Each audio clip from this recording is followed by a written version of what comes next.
Hello बच्चों, मैं रणवीर राज, math faculty Paarl education. जैसा कि हम लोग पिछली क्लास में देखे थे ट्रांसपोज ऑफ मैट्रिक्स, आज हम लोग देखेंगे इक्वलिटी ऑफ मैट्रिसेस। ठीक है, यानी इस चैप्टर में हम देखेंगे हमें दो मैट्रिक्स दिया जाएगा तो हम कैसे बोल सकते हैं कि दोनों मैट्रिक्स आपस में इक्वल हैं कि नहीं। ठीक है, जैसे एग्जांपल से देखो, मैट्रिक्स में ए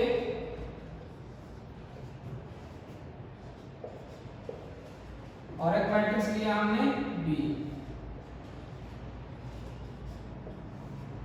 तो आप देख सकते हैं कि मैट्रिक्स ए और मैट्रिक्स ए बी आपको देखने में सेम लग रहा है। तो ए और बी को मैट्रिक्स देखने तो सेम लग रहा है, लेकिन अगर मैथमेटिकली मैं बोलना चाहूँ दो मैट्रिक्स इक्वल कैसे हो सकते हैं, तो सबसे पहले आपको खोजना होगा कि जो भी मैट्रिक्स इक्वल करना है तो देखना है कि दोनों का ऑर्डर सेम हो रहा है कि नहीं। तो ऑर्डर सेम होने का मतलब नंबर ऑफ रोज और नंबर ऑफ कॉलम क्या होने चाहिए, सेम। इसमें नंबर ऑफ रोज और नंबर ऑफ कॉलम कितने हैं, 2 नंबर ऑफ रोज और कॉलम कितने हैं, 2 हैं। और इसके लिए क्या है, नंबर ऑफ रोज और नंबर ऑफ कॉलम कितने हैं, 2 क्रॉस 2 है। ठीक है, तो आप यहाँ देख रहे हैं कि दोनों मैट्रिक्स का ऑर्डर क्या है, सेम है। तो सबसे पहला condition equality of matrix check करने के लिए कि दोनों मैट्रिक्स की ऑर्डर क्या होनी चाहिए, सेम होनी चाहिए। और दूसरी कंडीशन ये है कि इसकी पोजीशन कहाँ है, इसकी पोजीशन है फर्स्ट रो फर्स्ट कॉलम, और बी मैट्रिक्स में इसकी पोजीशन क्या है, फर्स्ट रो फर्स्ट कॉलम। यानी करस्पॉन्डिंग एलिमेंट्स भी क्या होनी चाहिए, सेम होने चाहिए। अगर ये दो कंडीशन फुलफिल करता हो तो हम बोल सकते हैं कि दोनों मैट्रिक्स आपस में क्या है, इक्वल है। समझ में आया? तो फर्स्ट कंडीशन क्या होनी चाहिए, ऑर्डर सेम, और सेकंड कंडीशन क्या होनी चाहिए, करस्पॉन्डिंग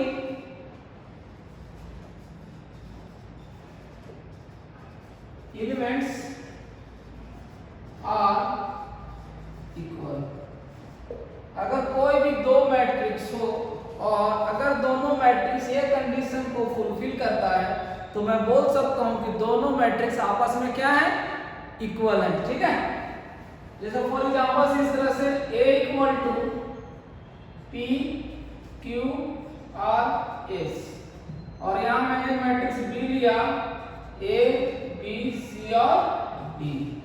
तो मैं अगर बोलूंगा कि मैट्रिक्स A और मैट्रिक्स B अगर इक्वल है, अगर इसे इक्वल होना होगा तो सबसे पहले इसकी ऑर्डर और इसकी ऑर्डर क्या होना होगा, सेम होना। आपको दिख रहा है कि ऑर्डर दोनों क्या है, सेम है, सेम है ना, दोनों का ऑर्डर क्या है आपका, सेम है। अब दूसरा कंडीशन, फर्स्ट कंडीशन इसने फुलफिल किया, दूसरा कंडीशन क्या कहता है, करस्पॉन्डिंग एलिमेंट्स आर इक्वल। तो अगर ये कंडीशन इस तरह से हो गया कि P equal to A, Q equal to B and R equal to C and S equal to D। अगर ये कंडीशन होती है, ये कंडीशन अगर होती है तो मैं बोल सकता हूं कि मैट्रिक्स A और मैट्रिक्स B क्या है, दोनों आपस में इक्वल है। समझ में आया? देखिए इक्वालिटी ऑफ मैट्रिक्स में कैसे प्रॉब्लम आते हैं वो थोड़ा देखते हैं। फॉर एग्जांपल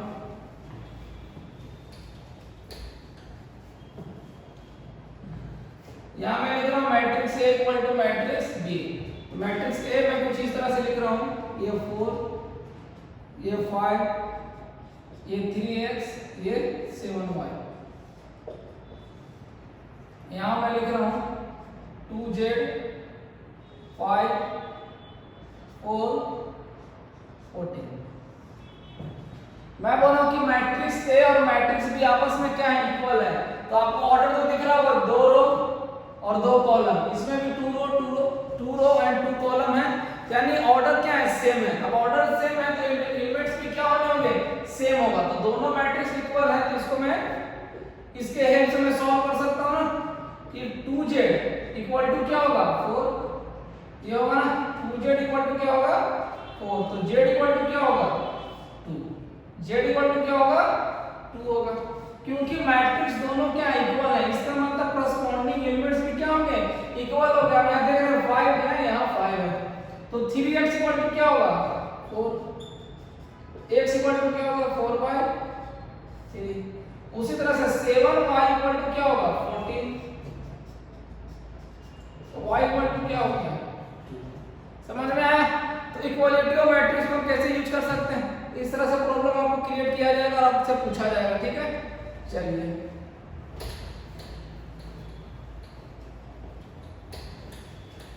इसके बाद हम पढ़ते हैं कि दो मैट्रिक्स को अगर हमें ऐड करना हो तो हम उस मैट्रिक्स को ऐड कैसे करेंगे, यानी एडिशन ऑफ मैट्रिक्स। हमें दो मैट्रिक्स दिया रहेगा, एग्जांपल मैं ले रहा हूं 4 5 7 0 और एक मैट्रिक्स मैंने बी लिया 2 3 4 एंड 6। ठीक है, जैसा कि आप लोग बोर्ड पर देख रहे हैं मैंने दोनों मैट्रिक्स का ऑर्डर क्या लिया हूं, मैं सेम लिया हूं।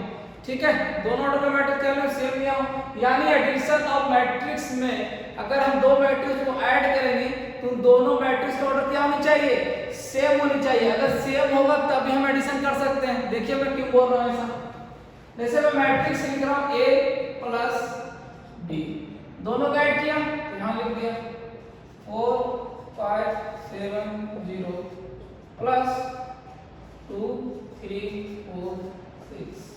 ठीक है, अब एडिशन कैसे होता है, इसकी जहां पोजीशन है इस मैट्रिक्स में जिस इस एलिमेंट का जो पोजीशन उसको ऐड करते हैं, करस्पॉन्डिंग एलिमेंट हम ऐड करते हैं यहां। तो 4 प्लस 2 5 प्लस 3 7 प्लस 4 और 0 प्लस 6। तो हमारा रिजल्ट क्या आ गया 6 8 11 एंड 6।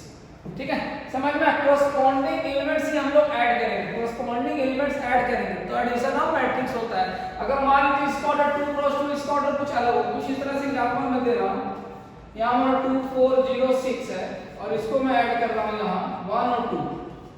अब मैं इसको ऐड कैसे कर सकता हूं, इसकी पोजीशन क्या है 1 1, इसकी पोजीशन क्या है 1 1, तो 2 प्लस 1 तो ऐड हो गया। अब इस 4 को मैं किससे ऐड कर सकती हूं, यहां तो एलिमेंट्स ही नहीं है ना, तो यहां एडिशन हो नहीं सकती है। इसलिए जब भी एडिशन हमको करना होगा तो ये क्या हो गया, गलती है। समझ में, एडिशन करने के लिए दोनों मैट्रिक्स क्या होनी चाहिए, ऑर्डर उनकी सेम होनी चाहिए। अगर ऑर्डर वो सेम होती है तभी हम एडिशन कर सकते हैं। और एडिशन करने का तरीका क्या है, सबसे पहले ढूंढना ऑर्डर सेम है या नहीं। हमें ऑर्डर ढूंढ लिया दोनों सेम है, चलो भाई उसके आगे बढ़ता हूं मैं। अगर ऑर्डर सेम हो गया तो उसके करस्पॉन्डिंग एलिमेंट्स हम देखेंगे, करस्पॉन्डिंग एलिमेंट्स को क्या कर दूंगा मैं, ऐड कर दूंगा। तो ये क्या हो गया, एडिशन ऑफ मैट्रिक्स है, दो मैट्रिक्स को मैं ऐड कर सकता हूं। ठीक है, एक एग्जांपल और लेता हूं,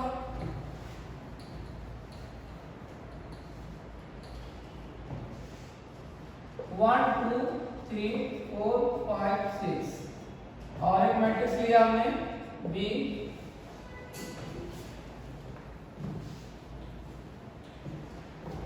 उल्टा ले लेता हूं 6 5 4 3 2 1।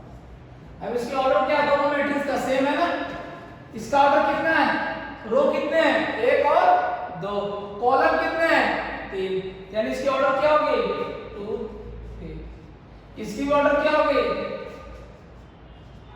समझ में आया, दोनों का ऑर्डर क्या हो गया, सेम हो गया। यानी अब मैं क्या कर सकता हूं, ऐड कर सकता हूं, इसको ऐड करूंगा करस्पॉन्डिंग एलिमेंट्स का, करस्पॉन्डिंग एलिमेंट्स बोल लेता हूं 1 प्लस 6 2 प्लस 5 3 प्लस 4, उसी तरह से 4 प्लस 3 5 प्लस 2 एंड 6 प्लस 1। इसकी रिजल्ट क्या आती है 7 7 7 7 7। समझ में आया, तो आसान है ना दो मैट्रिक्स को ऐड करना। और इसी तरह से सिमिलरली है इसका क्या, सबट्रैक्शन। सबट्रैक्शन क्या है, सिमिलर है। एडिशन और सबट्रैक्शन क्या है, सेम ही है ना, बस साइन का चेंज नहीं है, वहां प्लस लगता है यहाँ क्या होता है माइनस लगता है।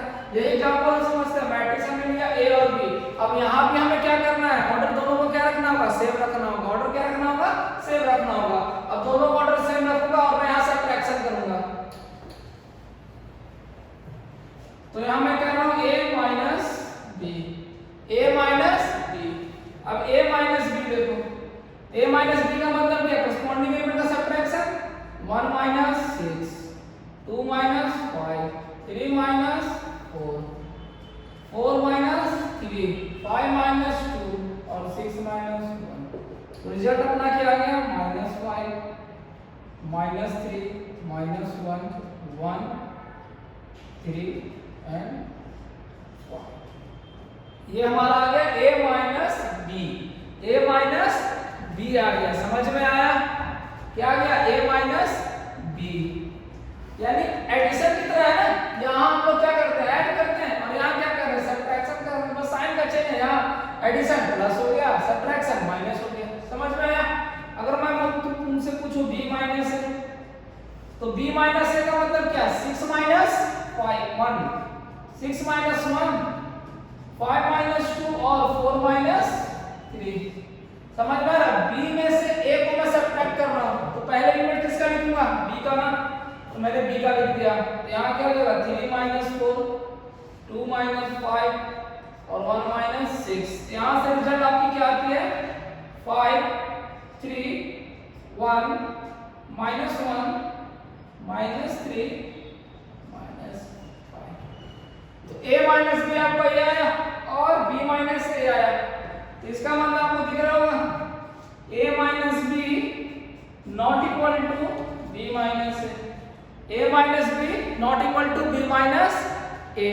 लेकिन अगर a प्लस b निकाले, इसका a प्लस b हमने निकाल चुका है ना, a प्लस b निकाल लिया फिर b प्लस a निकाल लिया। चलिए b प्लस a निकालता हूं मैं यहाँ पर, तो b प्लस a क्या होगा 6 प्लस 1 5 प्लस 2 4 प्लस 3 और 3 प्लस 4 2 प्लस 5 और 1 प्लस 6। तो कितना आ रहा है यहाँ से 7 7 7 7 7, यानी b plus a equal to क्या है ये आया a प्लस b भी यही है, a प्लस b भी यही है ना, यानी b plus a equal to b, a plus b equal to b plus a। समझ में आ रहा है? ये इक्वल नहीं होगा लेकिन ये इक्वल होगा, यानी एडिशन में दो मैट्रिक्स क्या होते हैं कम्यूटेटिव लॉ को फॉलो करते हैं, कम्यूटेटिव लॉ को फॉलो करते हैं, बट सब्ट्रैक्शन में ऐसा नहीं होता।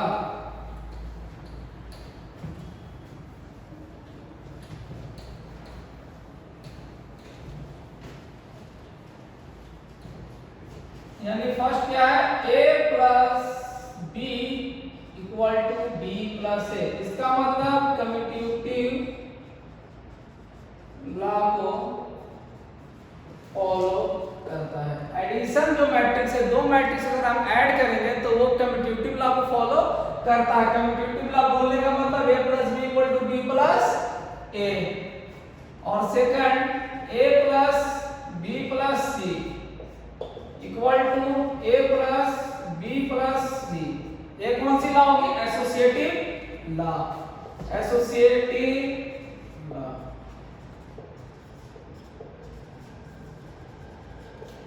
समझ में आया? ये क्या हो गया एसोसिएटिव लॉ, यानी तीन मैट्रिक्स हम एडिशन करेंगे तो एसोसिएटिव लॉ को फॉलो करेगा a plus b plus c। तो पहले मैं यहाँ ब्रैकेट लिखने का मतलब क्या है a प्लस b को मैं पहले ऐड कर रहा हूँ, उसके बाद c के साथ ऐड किया, यहाँ क्या है b प्लस c को ऐड किया, उसके बाद मैंने a को ऐड किया। ठीक है,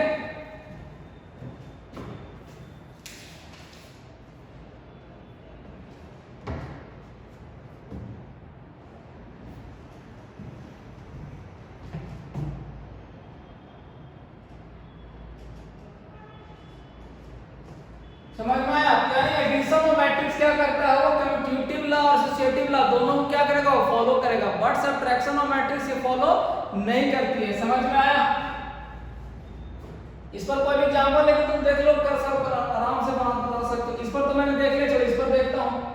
अगर हमने a मैट्रिक्स लिया 1 2 0 2 और एक मैट्रिक्स b लिया -1 0 0 1, कुछ भी ले सकता हूं, ठीक है 0 0 2 4, हमने मैट्रिक्स ले लिया C, A और C। अब इसको देखता हूं तो ये क्या बोल रहा है पहले किसको ऐड करो A प्लस B को, A प्लस B को पहले ऐड करो उसके बाद C को ऐड करो। चलो भाई तो A प्लस B को मैं पहले ऐड कर रहा हूं, डायरेक्ट ऐड कर रहा हूं 1 प्लस 1 और -1 क्या हो गया 0, 2 और 0 2, 0 और 0 0, 2 और 1 2, ये हो गया। अब इसके साथ किसका एडिशन होगा C का, C हमारे पास क्या है 0 0, यहां से क्या आ गए 0 प्लस 0 क्या होता है 0 ना, 2 प्लस 0 2, 0 प्लस 2 2, 2 प्लस 4 6। अब मैं इसका चेक करता हूं A plus B B plus C। अब पहले इन दोनों को ऐड करता हूँ, A को मैं लिख देता हूँ पहले 1 2 0। अब B प्लस C का एडिशन है, यहाँ देखिए -1 0 -1 0 0 0 0 2 2 1 4 5। अब इसका एडिशन करिए, 1 और -1 0, 2 और 0 2, 0 और 2 2 और 2 प्लस 5, गलती कर दिया कहीं का, 4 B प्लस C 4 प्लस 1 5। एक मिनट,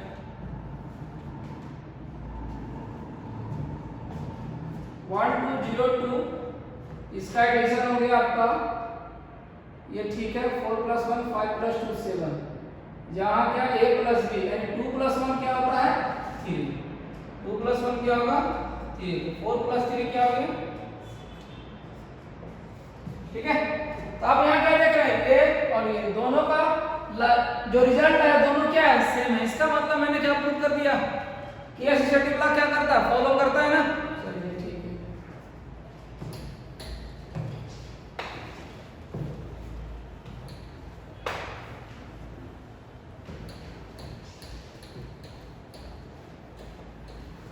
इसके बाद एक टर्म आती है additive identity. Additive identity, additive identity का मतलब क्या है, यानी हम इसको यहां पर समझते हैं, यानी मतलब कि अगर हम ऐड कर रहे हैं तो ऐड करने से उसमें चेंजिंग नहीं आ रहा है। कहने का मतलब ये, जैसे हमारे मैं नंबर लिया 5, मैंने क्या नंबर लिया 5, अब 5 में मैं कौन सा नंबर ऐड करूंगा कि 5 को चेंज नहीं करेगा, यानी उसका रिजल्ट भी क्या आएगा 5 आएगा। तो अगर मैं 5 प्लस 0 ऐड करूं तो क्या आएगा 5 आएगा ना, 5 आएगा नहीं, 5 प्लस 0 इक्वल टू क्या है 5, यानी 0 को ऐड करने में उस नंबर में कोई चेंजिंग नहीं आएगी। इसे क्या बोलता हूं मैं, एडेटिव आइडेंटिटी। तो 0 क्या हो गया, 0 is additive identity in number,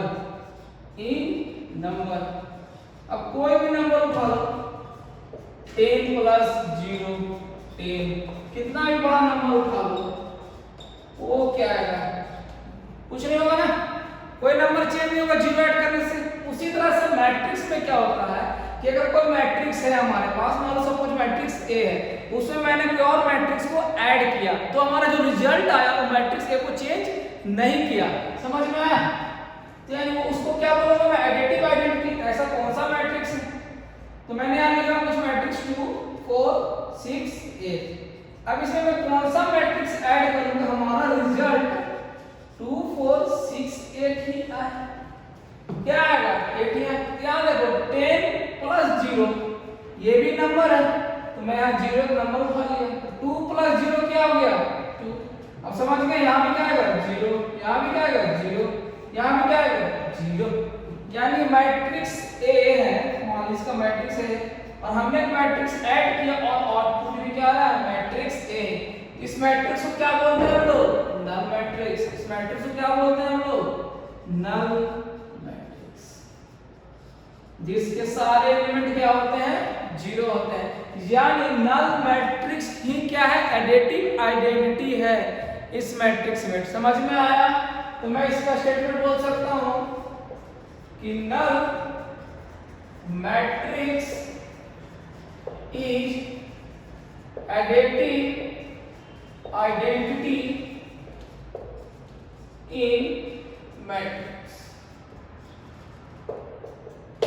समझ में आया? तो एडिटिव आइडेंटिटी का मतलब समझ में आया क्या होता है कि अगर हम नल मैट्रिक्स को किसी मैट्रिक्स में ऐड करते हैं तो रिजल्ट सेम ही आता है, क्योंकि नल मैट्रिक्स को फर्क पड़ता नहीं है।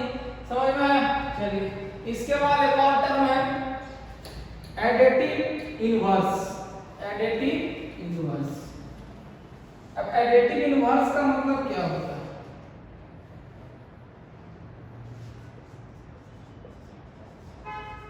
इनवर्स बोलने का मतलब क्या, उसका उल्टा। समझ में आया? यानी अगर मैं नंबर बोलूं 2 तो 2 का मतलब क्या बोल रहा हूं मैं, +2। क्या बोल रहा हूं मैं, +2। अब इसका उल्टा क्या होगा, तो साइन चेंज कर देंगे हम, -2। इसका उल्टा क्या होगा, -2। जब दोनों को मैं ऐड करूंगा तो उसका रिजल्ट क्या आएगा, 0। यानी एडिटिव इनवर्स किसको बोलता हूं, कोई भी नंबर है उसको हम किसी नंबर से ऐड किए और उसका आउटपुट क्या है, 0 आ जाए, इसको मैं क्या बोलूंगा, एडिटिव इनवर्स। अब -2 का एडिटिव इनवर्स है और -2 का एडिटिव इनवर्स है। इसी तरह से मैट्रिक्स में भी एडिटिव इनवर्स होता है। मैंने मैट्रिक्स ए लिया 4 2 0 5।